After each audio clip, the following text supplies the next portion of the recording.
Everyone, कैसे हैं आप सब? बढ़िया। चलिए, अच्छी बात है। बढ़िया, स्वस्थ और हमेशा खुश रहना चाहिए, मानसिक तौर पर भी और शारीरिक तौर पर भी। देखिए, हम खुश हैं परंतु हम मानसिक तौर पर खुश नहीं हैं, हमारा दिमाग स्वस्थ नहीं है, तब भी कोई काम हम अच्छी तरीके से उतने एफर्ट से नहीं कर पाएंगे जितना एफर्ट से हमें करना चाहिए। तो और जब एफर्ट्स उतने अच्छे नहीं होंगे तो उसका रिजल्ट भी उतना अच्छा नहीं आएगा। इसलिए शारीरिक तौर पर फिट होने के साथ साथ हमें मानसिक तौर पर भी फिट होना बहुत आवश्यक है। चलिए, आज हम बात करने वाले हैं एक नए टॉपिक की।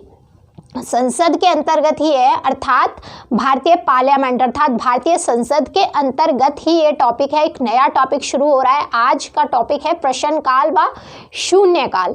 प्रश्न काल और शून्य काल, इससे बहुत सारे क्वेश्चन यहाँ से पूछे जाते हैं, आगे भी पूछे जाते रहेंगे और पूछे जाते हैं भी। आप बैक ईयर के पेपर भी उठाकर देखेंगे, उसमें भी कई बार क्वेश्चन पूछे गए हैं।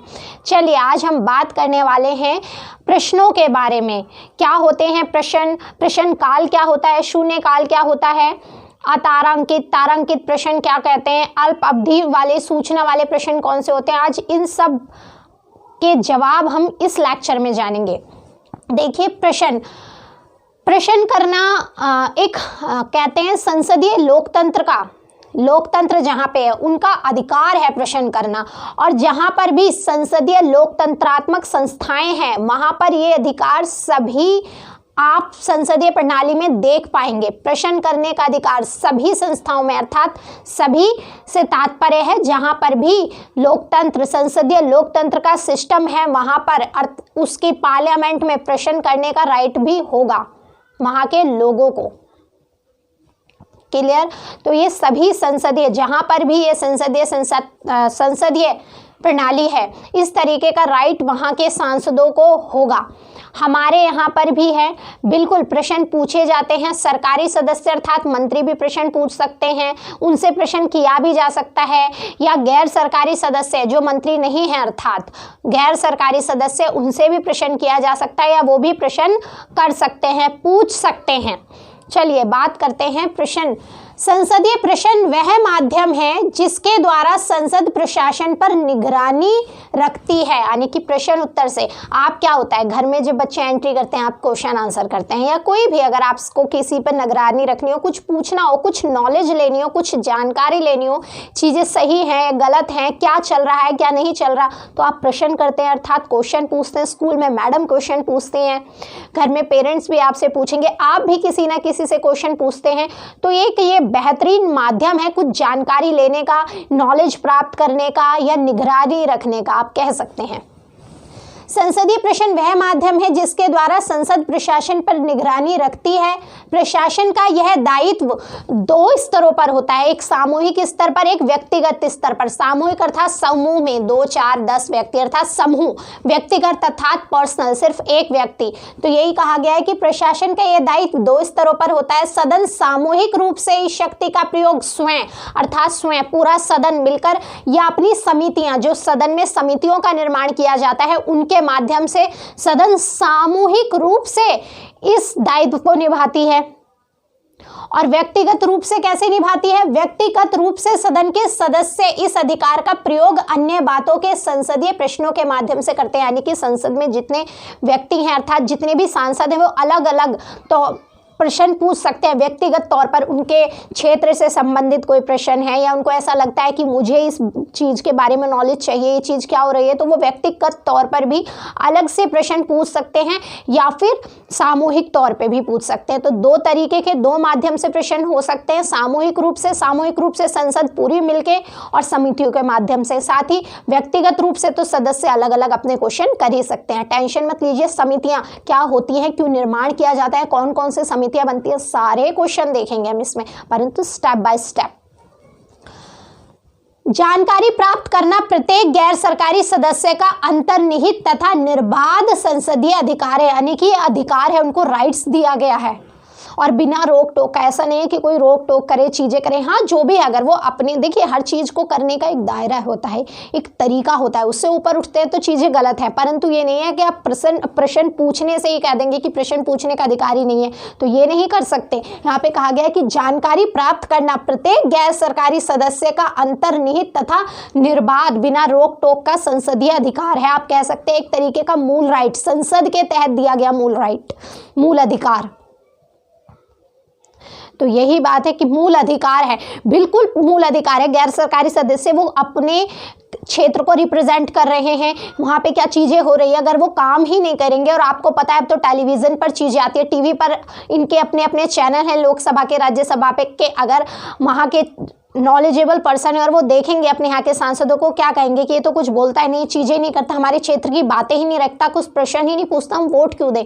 तो बिल्कुल उनका ये अधिकार है कि चीज़ें हो क्या रही है, क्या कर रहे हैं मंत्री, क्या कर रहे हैं, मंत्रालयों में क्या चल रहा है, पूरी जानकारी लेने का उसको अधिकार है, क्योंकि उसको अपने क्षेत्र को बताना है, अपनी चीज़ें भी बतानी है, क्योंकि वो उसको किसी ना किसी ने वोट दे के जिताया है, वो प्रतिनिधित्व है देश के जो नागरिक हैं, हम सब हमारे प्रतिनिधि तो होते हैं वहाँ पर।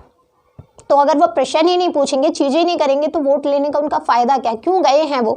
तो इसीलिए प्रश्नों के माध्यम से वो जानकारी लेते हैं, जानकारी रखते हैं, दृष्टि रखते हैं उन पर, क्या चीज़ गलत हो रही है उन्हें बताते हैं, ये चीज़ ऐसे है, क्या हो सकता है, क्या नहीं, और इसके माध्यम से मंत्रियों की अगर कुछ मिस्टेक है, चीज़ें हैं, या जो चीज़ उस जो भी आप वो नीति बना रहे हैं उसमें ऐड कर सकते थे और बेहतर बना सकते थे, तो काफ़ी तरीके से कमियाँ, खामियाँ, उसकी मजबूती या और चीज़ उसमें क्या डाल सकते थे जिससे वो अच्छी नीति बनती, तो ये सारी चीज़ें उससे निकल के आती हैं। वो कहते हैं ना कि अगर किसी भी चीज़ पर एक अच्छा निष्कर्ष निकालना हो तो उस पर डिस्कशन होना बहुत ज़रूरी है, डिस्कशन डिबेट होना ज़रूरी है, क्योंकि उसके हर पक्ष को, हर पहलू को छूना बहुत ज़रूरी है, जिससे उसकी छोटी छोटी कमियां भी नज़रों में आ जाएं और साथ ही साथ जो उसके फ़ायदे हैं वो भी नज़रों में आए, साथ ही अगर उसको और बेहतर बनाया जा सकता था वो तरीके भी निकल के आ सकते हैं। तो प्रश्नों के माध्यम से ये सारी ही चीज़ें होती हैं।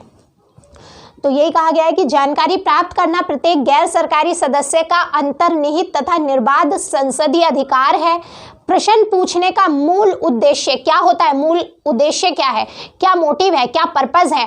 तो प्रश्न पूछने का मूल उद्देश्य लोक महत्व के किसी मामले पर जानकारी प्राप्त करना व तथ्यों को जानना है। लोक महत्व अर्थात लोक जनता, आम इंसान, तो लोक महत्व के मामलों पर जानकारी प्राप्त करना कि क्या चल रहा है इस बात पर, क्या हो रहा है, इसमें कार्य कहाँ तक पहुँचा, हो भी रहा है या नहीं हो रहा, उसके तथ्य क्या है, कितने आंकड़े हैं, कहाँ तक पहुँची है, क्या चीज़ें हुई हैं, कितने और करना बाकी है, क्या हो रहा है, क्या नहीं हो रहा, और अगर हो रहा है तो कहाँ तक पहुँचा है वो काम, और अभी कितना है बाकी होना, उन्हें भी तो जवाब देना होगा अपने संसदीय क्षेत्र में जहां से वो प्रतिनिधि के तौर पर आए हैं। तो यही मूल उद्देश्य होता है कि लोक महत्व के किसी मामले पर जानकारी प्राप्त करना व तथ्यों को जानना मूल उद्देश्य होता है। प्रश्न यह पता करने या जानने के लिए किए जाते हैं कि सरकार द्वारा घोषित अथवा संसद द्वारा अनुमोदित राष्ट्रीय व अंतर्राष्ट्रीय नीतियों को उचित रूप से कार्यरूप दिया जा रहा है अथवा नहीं।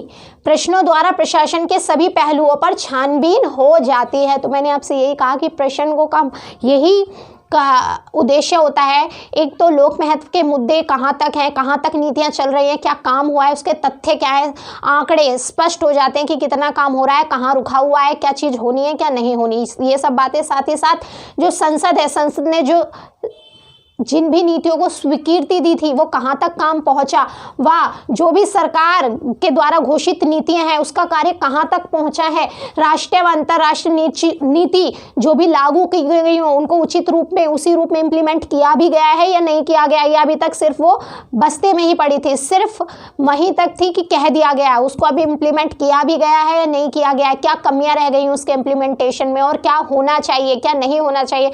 तो इसके द्वारा एक जो हमारा सरकार है, हमारी गवर्नमेंट है, उस पर निगरानी भी रखी जाती है। भाई प्रश्न उत्तर होगा, आपको भी क्या डर होता है, बच्चों को क्या डर होता है कि भाई अगर कोई चीज़ें हैं, झूठ बोलना है चीज़ें, भाई ठीक है हम तो ये काम करके आए, अगर किसी ने प्रश्न पूछ लिया, कुछ कह दिया घर वालों ने, तो क्या कहेंगे, क्या जवाब देंगे, एक डर होता है, चीज़ें होती है, नहीं ये काम नहीं करना, गलत है, क्योंकि अगर किसी ने कुछ पूछ लिया, चीज़ें कर ली तो हम क्या जवाब देंगे। बहुत से बच्चे झूठ भी बोलते हैं, अपने आप को ओवर स्मार्ट समझते हैं, सोचते हैं पकड़ा ही नहीं जाऊँगा। परंतु पकड़ा जाता है, झूठ झूठ है, पकड़ा जाता है। तो इसी कारण से चीज़ें हैं कि आपको जवाब देना पड़ता है, तो वो चीज़ रखते हैं, वो अपने पास रखते हैं चीज़ें कि मुझे कल को जवाब देना पड़ेगा, चीज़ें मेरे ऊपर निगरानी हो सकती है, और चीज़ें गलत निकलती है तो जांच भी होती है, बिल्कुल हो सकती है। तो बहुत बेहतरीन, कहते हैं ना, एक बहुत अच्छा, सबसे अच्छा अगर आप कह सकते हैं कि सभी चीज़ों में, संसद के कार्यों में, चीज़ों में सबसे ज़्यादा दिलचस्पी इस प्रश्नकाल के समय ही आती है। उसका भी रीज़न ये भी बताएंगे क्यों आती है। पहले और चीज़ें देखते हैं। दोनों सदनों की प्रत्येक बैठक के प्रारंभ में 1 घंटे तक प्रश्न किए जाते हैं। क्या कहा गया? दोनों सदन। दोनों सदन कौन से हैं? लोकसभा और राज्यसभा। दोनों सदनों की प्रत्येक बैठक के प्रारंभ में, दोनों सदनों की जो भी प्रत्येक अर्थात हर एक बैठक के, दोनों सदनों की प्रत्येक बैठक के प्रारंभ में 1 घंटे तक प्रश्न किए जाते हैं। तो ये बात आपको याद रखनी चाहिए कि प्रश्न कब किए जाते हैं? दोनों सदनों की प्रत्येक बैठक के प्रारंभ में, अर्थात शुरुआत में 1 घंटे का समय जो होता है वो प्रश्न काल होता है। प्रश्न किए जाते हैं उसमें, व उनके उत्तर दिए जाते हैं, उनके आंसर दिए जाते हैं। इसको प्रश्न काल कहा जाता है। ठीक है। जो दोनों सदनों का शुरुआत का जो 1 घंटा होता है उसको प्रश्न काल कहा जाता है, जिसमें प्रश्न किए जाते हैं, उनके उत्तर दिए जाते हैं। तो उस 1 घंटे को क्या कहा जाता है? प्रश्न काल कहा जाता है। इस काल के दौरान भारत सरकार से संबंधित मामले उठाए जाते हैं तथा समस्याएं सरकार के ध्यान में लाई जाती हैं कि क्या समस्याएं, क्या प्रॉब्लम्स है, क्या चीज़ें हो रही हैं, क्या नहीं हो रही, क्या रियलिटी में चीज़ें होनी चाहिए, उसमें क्या दिक्कत आ रही है, क्या प्रॉब्लम्स आ रही है।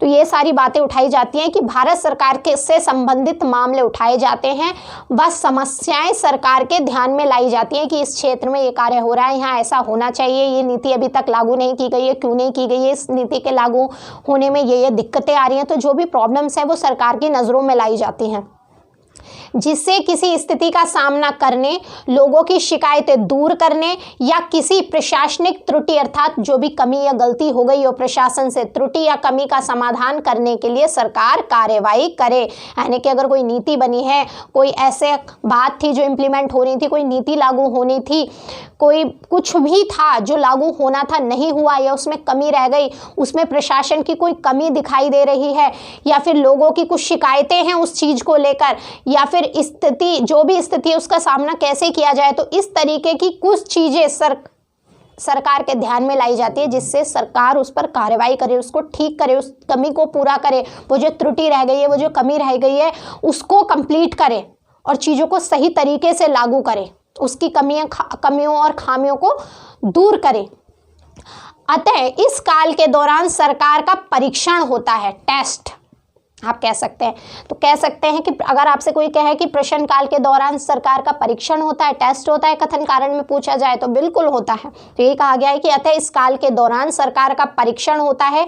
इसके अलावा खोजी व अनुपूरक खोजी, यानी कि कहते नहीं, अगर कई बार कोई इंसान प्रश्न पूछने से बच रहा होता है, उसको ऐसा लगता है कि ये ज़्यादा खोज के पूछेगा, कहते नहीं यार तुम्हारे प्रश्न, बच्चे ही कई बार क्या करते हैं, इरिटेट कर देते हैं, ये चीज़ कैसे हुई, ये चीज़ कैसे हुई, ऐसे कहाँ से हुआ, ये चीज़ क्यों होती है, कहाँ से होती है, ऐसा क्यों हुआ। तो खोजी प्रश्न, अनुपूरक प्रश्न, एक प्रश्न का जवाब दोगे दूसरा उस तैयार खड़ा रहेगा, एक जवाब दोगे दूसरा तैयार खड़ा रहेगा, तो अनुपूरक खोजी प्रश्न इस तरीके का। कई बार बड़े इरिटेट वो सोचते हैं कि यार बच्चे को इतनी बात कहाँ से बताएं, वो खुद कहते हैं ऐसे टीचर से पूछ लेना, आप कल बताऊंगा, फिर वो कह देते हैं। तो इसी तरीके से जब वो खोजी, वहाँ पर ये चीज़ होती है, खोजी और अनुपूरक प्रश्न पूछे जाते हैं, तो नई नई तरीके की कमियां निकल के आती है, किसी चीज़ की अच्छाइयाँ भी निकल के आती हैं, अगर कुछ कमियां हैं वो भी निकल के आएंगी, साथ ही साथ उस नीति में कुछ कमी रह गई है जिस पर सरकार ने बनाते समय ध्यान नहीं दिया था, तो वो नीति भी वो भी जो कमी थी वो भी संज्ञान में आ जाती है। हाँ, ये चीज़ ऐसे हो सकती थी,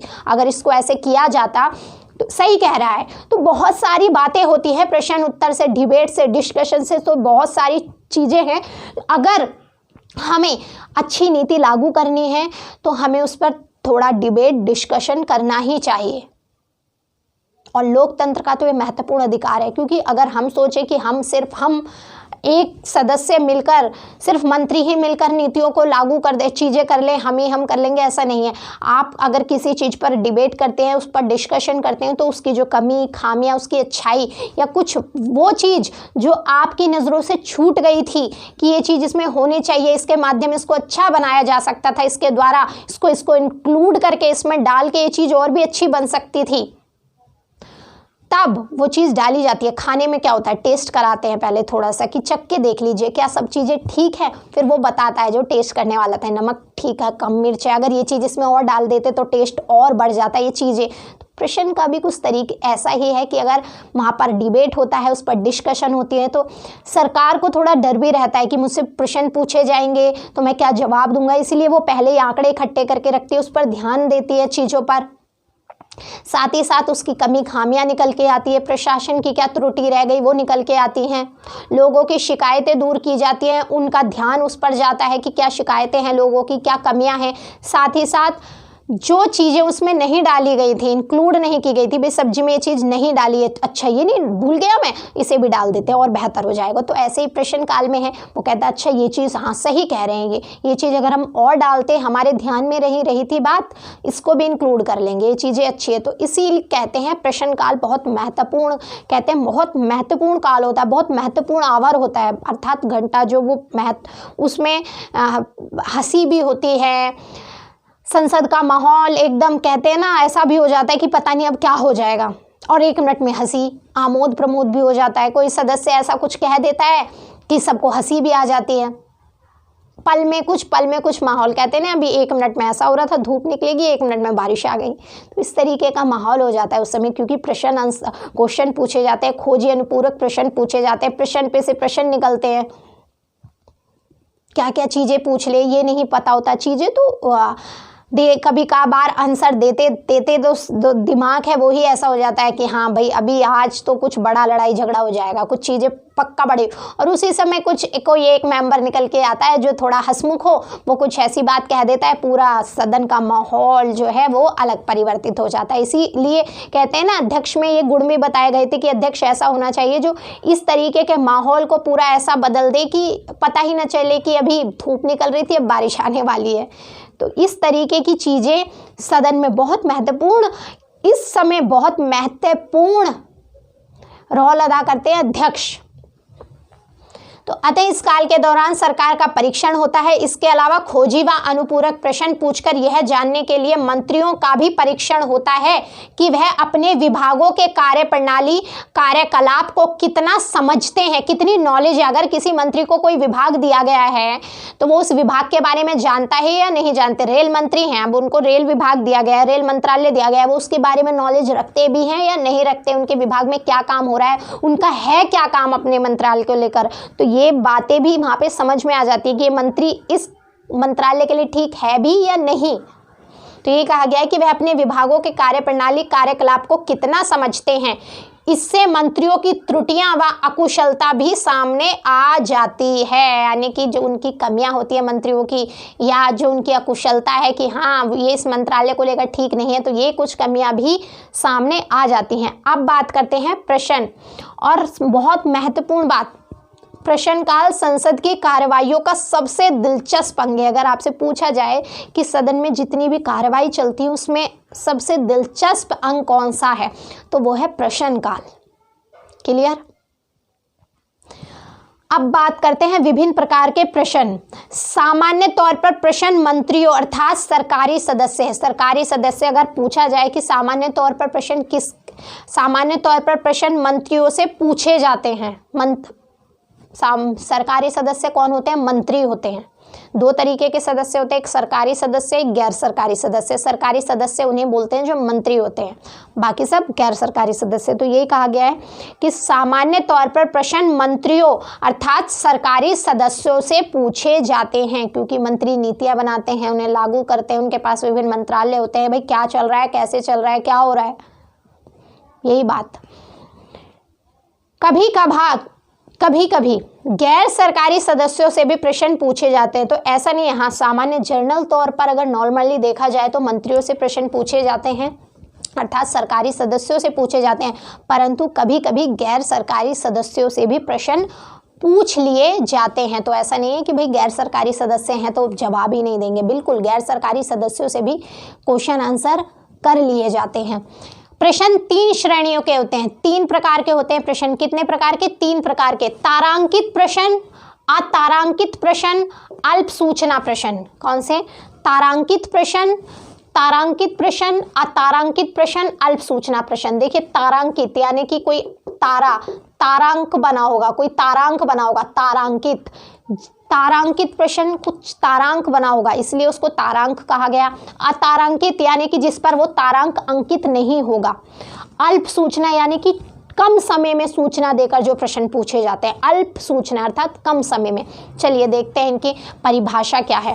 तारांकित प्रश्न, इन प्रश्नों का उत्तर सदन में मौखिक रूप से दिया जाता है। पहली बात तो ये याद रखिएगा, आपसे पूछा जाए कि तारांकित प्रश्नों का जो उत्तर है, उनका आंसर है वो लिखित दिया जाता है या मौखिक, तो मौखिक रूप से अर्थात ओरली दिया जाता है। ओरल होता था ना पहले छोटे बच्चों का, अब भी एग्जाम होता है, एक ओरल होता है ना, एक रिटन एग्जाम, एक ओरल। एक रिटन आज इंग्लिश का पेपर, आज इंग्लिश का ओरल है, कल रिटन है, तो वही चीज है।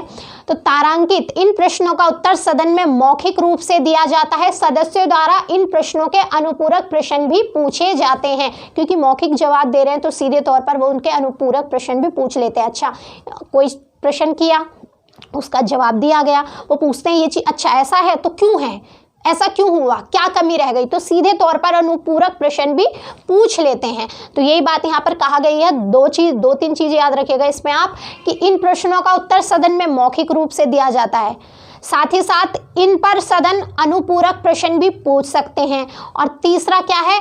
तारांक लगाकर विभेद किया जाता है, यानी कि जिन पर कुछ तारांक, कुछ निशान, कुछ तारांक लगा हो वो तारांकित प्रश्न होते हैं। तो 3 बातें इसमें, तारांक लगा होगा पहली बात तो उन प्रश्नों पर जो तारांकित प्रश्न होंगे। दूसरा, इसके जो क्वेश्चन है, जवाब, वो आंसर है वो मौखिक रूप से दिया जाएगा, आंसर उसका मौखिक रूप से दिया जाएगा। और साथ ही साथ इसके जो अनुपूरक प्रश्न भी पूछे जा सकते हैं। ये बात रही तारांकित प्रश्न की। अब बात करते हैं अतारांकित प्रश्न की। इन प्रश्नों पर तारांक नहीं लगा होता, तो अतारांकित अर्थात बिना तारांक के।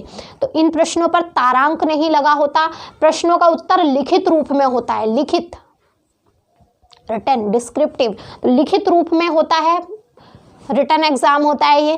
तो प्रश्नों का उत्तर लिखित रूप में होता है, अनुपूरक प्रश्न नहीं पूछे जाते। बिल्कुल इसका उल्टा, यानी कि तारांकित प्रश्न में जो चीजें हैं उसका रिवर्स, उसका उल्टा अतारांकित में है। क्लियर, याद रखिएगा। तारांक में तारांक लगा होता है, अतारांक में तारांक नहीं लगा होता। तारांक में मौखिक होते हैं और अतारांकित में लिखित होता है। तारांकित में अनुपूरक प्रश्न पूछे जा सकते हैं, अतारांकित में अनुपूरक प्रश्न नहीं पूछे जा सकते। क्लियर। अब बात करते हैं अल्प सूचना प्रश्न, अर्थात जो कम समय में सूचना देखे पूछा गया हो प्रश्न, उसको अल्प सूचना बोलते हैं। जो किसी अविलंबनीय लोक महत्व के मामले से संबंधित प्रश्न होता है। पहली बात तो जो कम समय में अर्थात अल्प सूचना के प्रश्न होते हैं वो किसी अविलंबनीय यानी कि विलंब नहीं कर सकते, बहुत जल्दी कहते नहीं है। 2 मरीज हैं, एक को थोड़ा सा बुखार है, उसको सिर्फ थोड़ी सी मेडिसिन देनी है, और एक का एक्सीडेंट हो गया है, अगर उसको तुरंत नहीं देखा गया तो शायद जान भी जा सकती है। तो वही चीज़ है कि अल्प सूचना अविलंबनीय, अविलंब यानी कि विलंब नहीं कर सकते। उन जो महत्व है, जो मुद्दे आए हैं लोक महत्व के, उन पर विलंब नहीं कर सकते। तो पहली बात तो इसका ये है कि जो प्रश्न अर्थात जो किसी अविलंबनीय लोक महत्व के मामले से संबंधित हो वो प्रश्न अल्प सूचना देकर पूछा जा सकता है, विलंब नहीं कर सकते इसमें। तो पहला रीजन इसका ये है। और दूसरा क्या है, ये साधारण प्रश्न के लिए निर्धारित 10 दिन की अवधि से कम अवधि की सूचना देकर पूछा जा सकता है। अगर कोई साधारण प्रश्न पूछना है तो उसमें सबसे कम अवधि है कि 10 दिन का, तो कम से कम 10 दिन पहले तो उसकी सूचना मिलनी चाहिए साधारण प्रश्न के लिए। परंतु अल्प अवधि वाले प्रश्न में क्या कंडीशन कि आप 10 दिन से कम की सूचना पे भी आप पूछ सकते हो। ऐसा नहीं है कि सूचना ही नहीं होगी, इसकी सूचना होगी, परंतु यह है कि कम अवधि में भी 10 दिन से कम अवधि की सूचना देकर भी आप इसको पूछ सकते हो इस प्रश्न को, क्योंकि अविलंबनीय है, लोक महत्व के हैं। लोक महत्व का तो काम सडनली भी आ सकता है, तुरंत भी आ सकता है, एक दिन पहले भी आ सकता है। तो वही चीज़ है। हाँ, सूचना बिल्कुल अध्यक्ष को होगी, उसको कार्य प्रणाली बिल्कुल पता होगा कि आज ये चीज़ें होने वाली है, ऐसा नहीं है कि तुरंत अभी बस बाहर से चल के आ रहे हैं और सदन में क्वेश्चन पूछ लिया, ऐसा नहीं है। बस ये है कि जो 10 दिन की नॉर्मल टाइम ड्यूरेशन है, 10 दिन से ज़्यादा समय का अगर साधारण क्वेश्चन पूछ रहे हैं तो उसमें सबसे कम है कि भाई 10 दिन, ठीक है आपने 20 दिन पहले नहीं दी कोई बात नहीं, 15 दिन पहले नहीं, परंतु 10 दिन पहले तो दे ही देनी है अगर साधारण प्रश्न पूछना है। इसमें क्या है, आप 10 दिन से कम, 1 दिन 2 दिन 3 दिन 4 दिन, 10 दिन से कम की अवधि में भी आप अगर बता देंगे कि हाँ ये अविलंबनीय लोक महत्व का कोई प्रश्न है, इसको पूछना ज़रूरी है, तो उसको सदन में रखा जाएगा। तो यही 2 बातें हैं इसमें कि जो किसी अविलंबनीय यानी कि विलंब नहीं कर सकते, जो किसी अविलंबनीय लोक महत्व के मामले से संबंधित हो, साथ ही साथ यह साधारण प्रश्न के लिए निर्धारित 10 दिन की अवधि से कम अवधि की सूचना देकर भी पूछा जा सकता है। ऐसा नहीं है कि सदस्य जब चाहे बिना पूर्व सूचना के सदन में किसी मंत्री से प्रश्न पूछ सकते हैं। ऐसा होने पर मंत्रीगण सदस्यों के प्रश्नों के संतोषजनक उत्तर देने की स्थिति में नहीं होंगे। बिल्कुल है, अगर आपसे सडनली कोई आके पूछने लगे, किसी बात के आंकड़े पूछने लगा, आप एकदम से सडनली कैसे बता देंगे। मंत्रियों को भी अब जो उनके नीचे काम कर रहे हैं, जो भी भाई ऐसा तो नहीं है कि सीधा रोज मंत्री जी के पास आंकड़े फ़ोन पे आते रहते हैं, हाँ आज ये हुआ आज ये नहीं, उनको भी अपने नीचे वालों से जो उनके अंडर वर्क कर रहे हैं कर्मचारियों से आंकड़े लेने पड़ते हैं।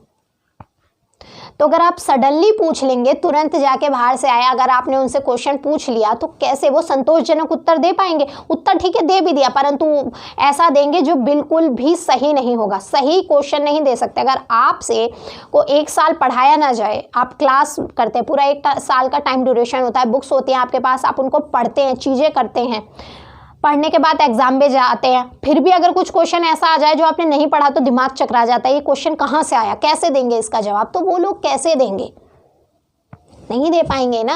तो इसी कारण से ऐसा नहीं है कि सीधे जाके प्रश्न पूछ लिया जाए बिना बताए, क्योंकि उनको भी आंकड़े चीज़ें उनको जुटानी पड़ती है। हाँ ये चीज़ ऐसे हुई है, पूरे साल में काम ऐसे रहा है, ये चीज़ें ऐसे लागू की गई हैं, इतना % ये काम पूरा हो गया, इतना % बाकी है, क्यों बाकी है उसका रीज़न भी पता करना पड़ता है। अपने जो कर्मचारी उनके अंडर वर्क जो कर रहे हैं, उस मंत्रालय में जो काम कर रहे हैं, उन सब से। तो यही बात यहाँ पे कहा गया है कि ऐसा नहीं है कि सदस्य जब चाहें बिना सूचना के पूर्व यानी कि बिना पूर्व सूचना दिए किसी मंत्री से प्रश्न पूछ सकते हैं। ऐसा होने पर मंत्रीगण सदस्यों के संतोषजनक उत्तर देने की स्थिति में नहीं होंगे। विभिन्न स्तरों से जानकारी एकत्र करने तथा संसद में मंत्री द्वारा दिए जाने के लिए सुस्पष्ट उत्तर तैयार करने के लिए संबंध मंत्रालय को कुछ समय की आवश्यकता होती है। तो यही बात कहा गया है कि एक अच्छा उत्तर दिए जाने के लिए एक सुस्पष्ट, हाँ कि ये सही उत्तर है, बिल्कुल जांचा परखा उत्तर है, सही जानकारी का उत्तर देने के लिए मंत्री को कुछ समय की अर्थात कुछ टाइमिंग की आवश्यकता होती है। इसके लिए कोई सदस्य प्रश्न की सूचना संबंधित सदन के महासचिव को दे सकता है। यानी कि क्या कहा गया, अगर आपको, क्योंकि अल्टीमेट तो सारा काम महासचिव ही करते हैं, हमने महासचिव पढ़ा, पता ही था आपको, तो यही कहा गया है कि इसके लिए कोई सदस्य प्रश्न की सूचना संबंधित सदन के महासचिव को दे सकता है। यानी कि अगर आप लोकसभा के मेंबर हैं तो लोकसभा के किसी सदस्य से आपको प्रश्न पूछना है, जिससे भी प्रश्न पूछना है, तो वो मेंबर्स राज्यसभा का है लोकसभा का है, तो आपको उसके महासचिव को ये बताना पड़ेगा कि मुझे प्रश्न पूछना है। वो अध्यक्ष से बात करते हैं, चीज़ें करते हैं, जो भी बाकी का प्रोसेस होता है कि हाँ ये चीज़ें आज पर होनी है, आज ये प्रश्न पूछे जाएंगे, ये चीज़ें, तो बाकी वो सब तय कर लेते हैं। जिस तिथि को प्रश्न का उत्तर मांगा जाए, यानी कि जिस तिथि को प्रश्न का उत्तर मांगा जाए, उस तिथि से ऐसी सूचना कम से कम 10 दिन पूर्व और अधिक से अधिक 21 दिन पूर्व दी जानी चाहिए। तो आपसे पूछा जा सकता है, जो साधारण प्रश्न नॉर्मल प्रश्न है, तो उसमें कम से कम 10 दिन की सूचना तो पहले होनी चाहिए कि हाँ इस दिन उत्तर चाहिए, तो उससे 10 दिन पहले की बता देना चाहिए, कम से कम है वो, और अधिक से अधिक 21 दिन की। आपसे पूछा भी जा सकता है कि साधारण अगर कोई क्वेश्चन है तो उस पर कितने दिन की कम से कम सूचना या अधिक से अधिक कितने दिन की पूर्व सूचना होनी चाहिए, अर्थात पहले पता होना चाहिए उस बारे में। तो कम से कम 10 दिन और अधिक से अधिक 21 दिन की पूर्व सूचना होनी चाहिए। तो आई थिंक आपको ये चीज़ें समझ में आई होंगी। और भी बातें करेंगे, अभी ये टॉपिक यहाँ समाप्त नहीं हुआ है, यहाँ पे तो बस हमने कुछ डिस्कशन किया है इसका, और भी इसके लेक्चर आएंगे प्रश्न काल से संबंधित, सूर्य जो हमारा शून्य काल है, 0 आवर जिसे बोलते हैं, उससे संबंधित। ये तो फर्स्ट लेक्चर था। आज के लिए इतना ही रखते हैं। धन्यवाद।